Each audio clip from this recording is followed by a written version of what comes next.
Hello guys, and welcome back to my channel, Writing Practices. Today we're diving into how to write an O1 visa invitation letter, a very specific document used when a US organization wants to invite a foreign national with extraordinary ability in fields like science, arts, education, business, or athletics. This letter plays a critical role in the visa petition process. It doesn't just explain the reason for the individual's visit. It also serves as official confirmation that their work in the US is both important and temporary. So we're going to go through every part of this letter in the order it should appear, explain what to include in each section, and most importantly, why each detail matters. Let's get started. Company or organization letterhead. We begin right at the top with your company or organization letterhead. This includes your official name, physical address, contact email, phone number, and website URL. This section tells U.S. Citizenship and Immigration Services, or USCIS, that the letter is coming from a legitimate business or institution. It establishes credibility right away. If you're a production company, research lab, academic institution, or sports organization, your professional branding and details must be clearly shown here. This ensures the letter is seen as an official statement of intent and support. Date. Next comes the date of the letter. This should reflect the day the letter is signed and sent. It's a small but necessary detail that helps USCIS track the timeline of the petition. For consistency, always format the date properly, like June 29, 2025, recipient details. After the date, we list the recipient, which is the government agency reviewing the application. You'll write, to U.S. Citizenship and Immigration Services Service Center address, city, state, zip code. If you know the specific USCIS Service Center, include it. If not, it's still okay to use a general USCIS header here. This section directs your letter to the correct authority and clarifies that this is a formal immigration-related communication. Subject line. Next up is the subject line, which gives a one-sentence summary of what the letter is about. It usually looks like this. Subject, O1 visa invitation letter for beneficiary's full name. This subject line helps reviewers immediately identify the purpose of the document in a large petition package. Always include the full name of the person you're inviting. No abbreviations here. Salutation. Then comes the salutation, which is simple and formal. Dear Sir or Madam. Since you're addressing a government agency, a neutral and respectful greeting is appropriate here. Even if you know the exact officer's name, USCIS recommends keeping salutations general for consistency. Opening paragraph, introducing the purpose of the letter. Let's move into the opening paragraph, which sets the tone and introduces the purpose of your letter.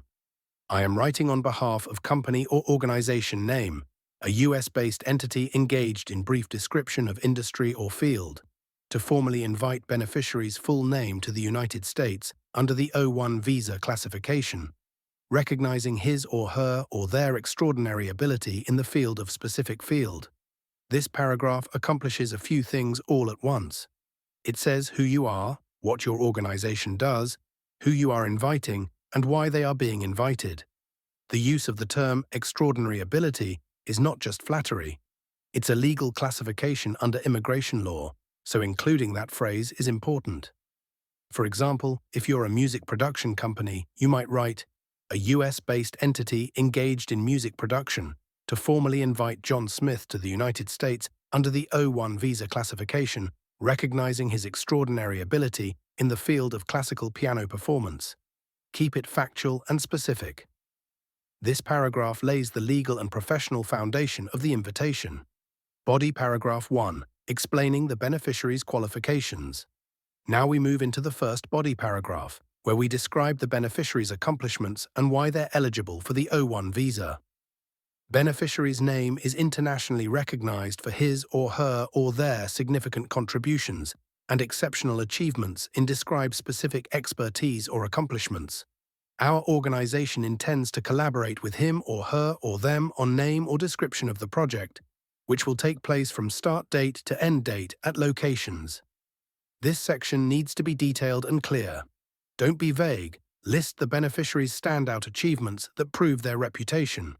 Think about major awards, published work, prestigious performances, or innovative discoveries. You are essentially validating why this person deserves special immigration classification. Then, talk about what the person will be doing in the US. Is it a film shoot, a research study, a theater tour, or a training program? Mention the project name and its dates and locations to reinforce that the work is temporary and structured. For example, our organization intends to collaborate with her on a 5-part art installation series titled Urban Transitions, which will take place from August 10th, 2025 to November 30th, 2025 across multiple art galleries in New York and Chicago. Be concrete and precise. This is your chance to connect the person's background with the reason for their visit. Body paragraph 2, detailing the role and alignment with qualifications. Next, in the second body paragraph, you should explain what the person will do specifically during their time in the US and how their skills make them uniquely suited for that work. During this period, he or she or they will serve in the capacity of position title, contributing expertise that is crucial to the success of our efforts. Briefly describe the nature of work or engagement and how it aligns with the individual's background and qualifications. This section is all about the fit between the person and the position. Use this paragraph to explain why you need this individual and how only someone with their background can fulfill the role. For example, during this period, he will serve in the capacity of lead research consultant, contributing expertise in AI ethics and machine learning that is crucial to the success of our cross-border collaboration with MIT. His previous work with the European Commission on ethical AI policy aligns directly with our project goals.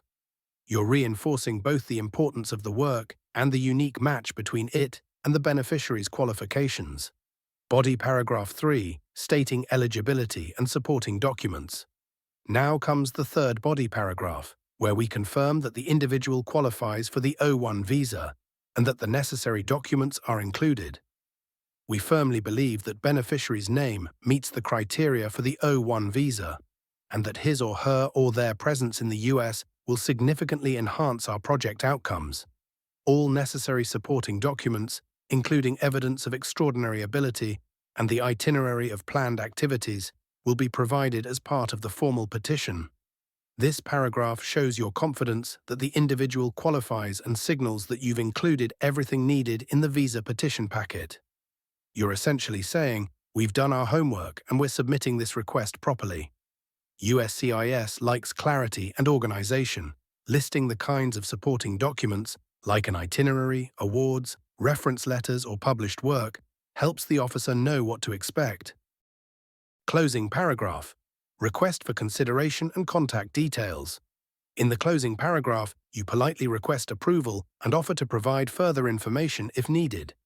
We respectfully request favorable consideration of this petition and look forward to welcoming beneficiary's name to the United States for this important endeavor. Should you require any further information or clarification, please feel free to contact me at phone number or email address. This is where professionalism and courtesy shine. You're closing the letter with a respectful ask, while also keeping the lines of communication open in case USCIS needs clarification. Make sure your contact information is accurate and easily reachable. Signature block.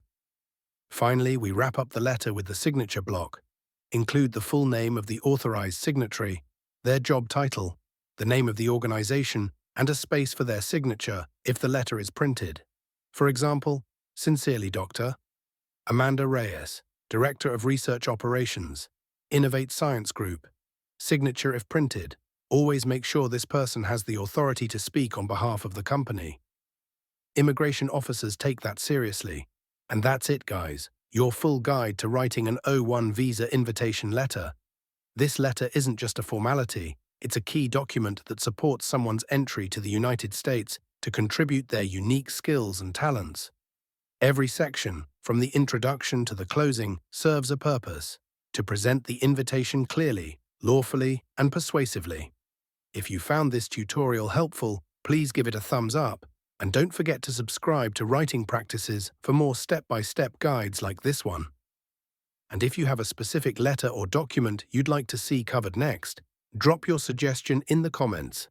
Thanks for watching, and I'll see you in the next video.